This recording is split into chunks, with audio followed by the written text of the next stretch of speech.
Inilah mitos-mitos keuangan yang dapat membuat kalian miskin.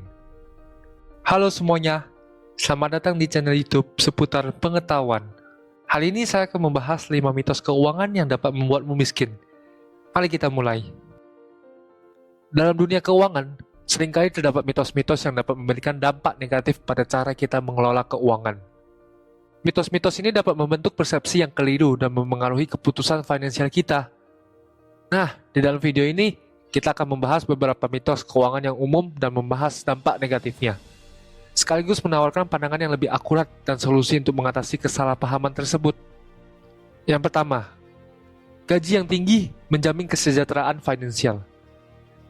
Salah satu mitos keuangan yang paling umum adalah keyakinan bahwa memiliki gaji tinggi secara otomatis menjamin kesejahteraan finansial.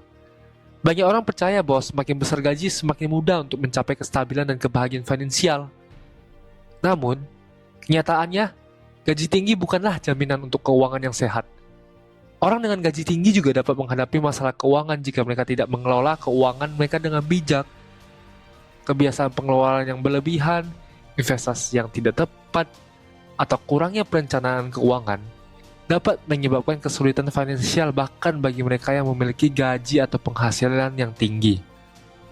Nah, solusinya itu adalah fokus pada manajemen keuangan yang bijak, independen dari besarnya gaji.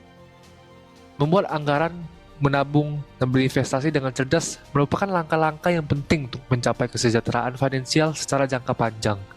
Terlepas dari seberapa besar penghasilan seseorang harus mempelajari bagaimana cara mengatur keuangan dan mengelola keuangan dengan baik demi kebaikan finansial secara jangka panjang.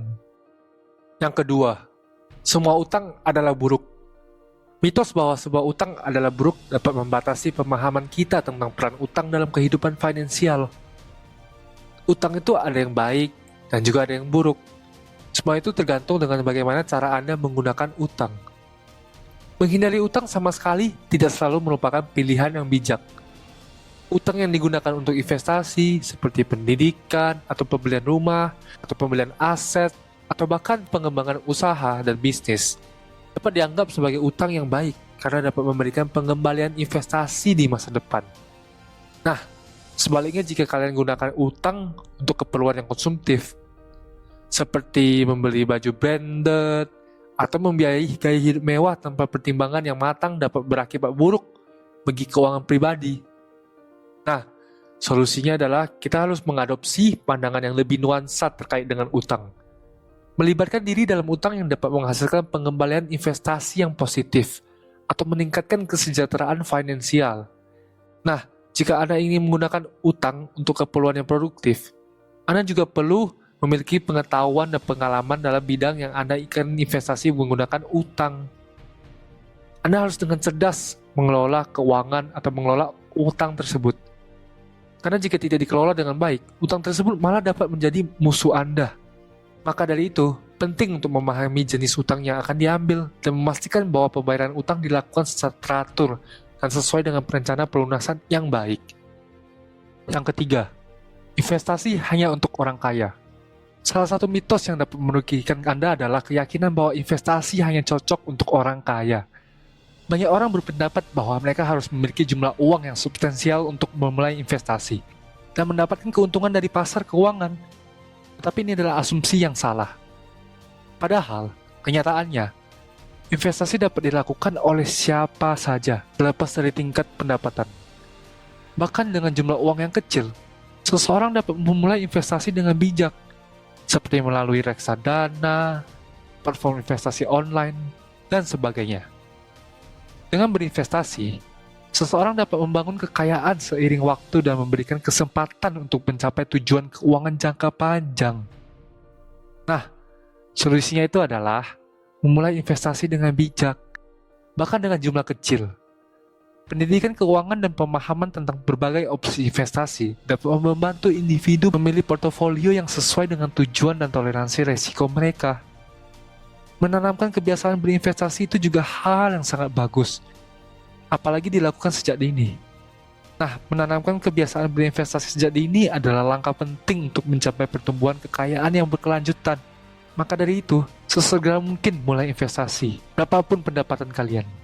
Yang keempat, Tabungan itu tidak penting, yang penting menghasilkan uang banyak. Pendapat bahwa tabungan tidak penting karena fokusnya seharusnya pada penghasilan banyak dapat membawa dampak negatif pada keuangan pribadi secara jangka panjang. Beberapa orang mungkin merasa bahwa sebanyak apapun mereka menghasilkan uang, selama mereka tidak menyimpannya, mereka tidak akan mencapai stabilitas finansial. Tabungan adalah fondasi dari kestabilan finansial. Mempertahankan dana darurat dan memiliki tabungan yang cukup dapat memberikan perlindungan finansial terhadap kejadian tak terduga atau krisis. Tanpa tabungan yang memadai, seseorang dapat lebih rentan terhadap kesulitan keuangan saat menghadapi perubahan situasi atau keadaan darurat. Nah, solusinya itu adalah memberikan prioritas pada tabungan sebagai bagian dari perencanaan keuangan. Mengisikan sebagian dari gaji Anda setiap bulan untuk dana darurat atau kebutuhan mendesak adalah keputusan yang bijak.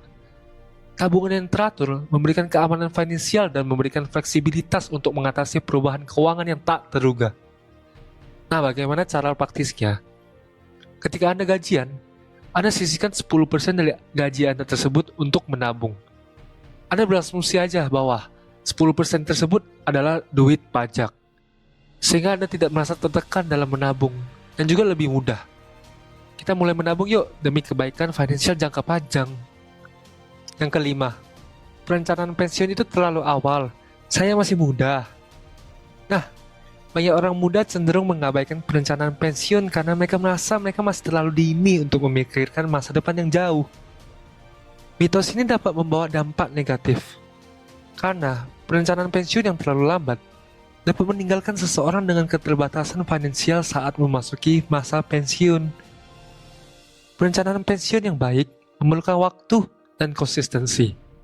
Semakin dini seseorang mulai merencanakan masa pensiun, semakin besar peluang mereka untuk mencapai tujuan keuangan pensiun yang diinginkan. Investasi jangka panjang dan kontribusi rutin ke rekening pensiun dapat memberikan keuntungan berlipat ganda seiring berjalannya waktu. Nah, solusinya adalah mulai merencanakan pensiun sejak dini, bahkan jika seseorang masih muda. Pemahaman tentang menabung demi pensiun dan konsisten dalam melakukan kontribusi dapat menciptakan fondasi yang kuat untuk kesejahteraan finansial di masa pensiun. Jadi Anda jangan pikir Anda terlalu muda untuk mengumpulkan dana untuk pensiun. Karena semakin awal Anda memulai, semakin cepat Anda akan pensiun. Nah, jadi ini kesimpulannya. Menghindari mitos-mitos keuangan yang negatif sangat penting untuk membentuk sikap yang lebih sehat terhadap uang. Dengan memahami bahwa keuangan pribadi melibatkan berbagai aspek, termasuk manajemen utang, investasi, dan perencanaan pensiun, seseorang dapat mengambil langkah-langkah yang lebih cerdas untuk mencapai kesejahteraan finansial jangka panjang. Memerangi mitos-mitos ini dengan pemahaman yang lebih baik tentang realitas keuangan dapat membuka pintu bagi keputusan finansial yang lebih bijak dan berkelanjutan. Dengan menghindari 5 mitos-mitos ini, juga dapat berdampak ke arah yang lebih negatif terhadap kesehatan finansial Anda. Nah, ingin menonton lebih banyak video seperti ini? Saksikan channel YouTube seputar pengetahuan. Jangan lupa subscribe, like, dan komen. Sampai jumpa di video selanjutnya.